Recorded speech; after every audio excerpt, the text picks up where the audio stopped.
হ্যাঁ দুটোই একটু ধরবেন স্যার আমাদের। হ্যাঁ একটু তো বাক্সে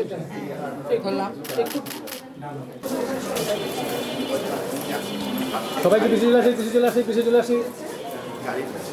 গতকাল পর্যন্ত শুনেছি যে ইলেকশন কি হবে, এমনকি SMS-ও পেয়েছি। ফলে সব চ্যালেঞ্জ, সব অনর্থক বিতর্ক, সব অনর্থক প্রচারণা পিছনে ফেলে আজকে আমরা ভোটের দিনে চলে এসেছি। এবং দেখেন এখানে আমেজটা, মানুষ সত্যিকার অর্থেই ক্ষমতায়িত, সে তার ভোট দিতে পেরে আনন্দিত, সুশৃঙ্খলভাবে সবাই ভোট দিচ্ছে। Let us celebrate this. আমরা এই ইলেকশনটাকে, এই নির্বাচনটাকে, সরকারের এই প্রয়াসটাকে আমরা সেলিব্রেট করি। আরেকটা কথা হচ্ছে, ক্ষমতায় তো কখনো ছিলাম না, ছিলাম দায়িত্বে।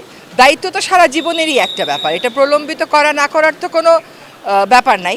আগে বেলার প্রধান নির্বাহী হিসাবে পরিবেশ করেছি, এখন উপদেষ্টা হিসাবে পরিবেশ করেছি, আবার যখন চলে যাব বেলার থেকেই পরিবেশের কাজ করব। ফলে ওইগুলো হচ্ছে, দেশটা একটা নেতিবাচকতার সন্দেহের ভিত্তিতে এত বছর এগিয়েছে, তো ওইটাই রয়ে গেছে মানুষের মনে।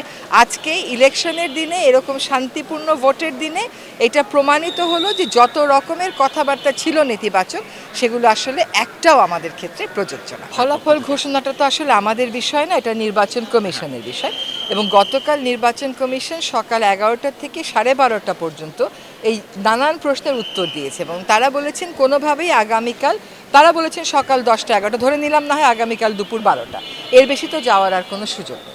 দায়িত্ব হস্তান্তরের প্রক্রিয়াটা আবার রমজান আছে, মানে আমরা না, দায়িত্ব হস্তান্তর যখনই আমাদের গেজেট নোটিফিকেশন হয়ে যাবে এবং শপথ হয়ে যাবে, তাৎক্ষণিকভাবেই আমরা দায়িত্ব হস্তান্তর করে দিব। আর এখনও পর্যন্ত আমরা দায়িত্বে আছি, কারণ প্রতিদিনই তো রাষ্ট্রের কিছু না কিছু কাজ থাকে, আপনি একটা বাসাতেও তো প্রতিদিন কিছু না কিছু কাজ থাকে।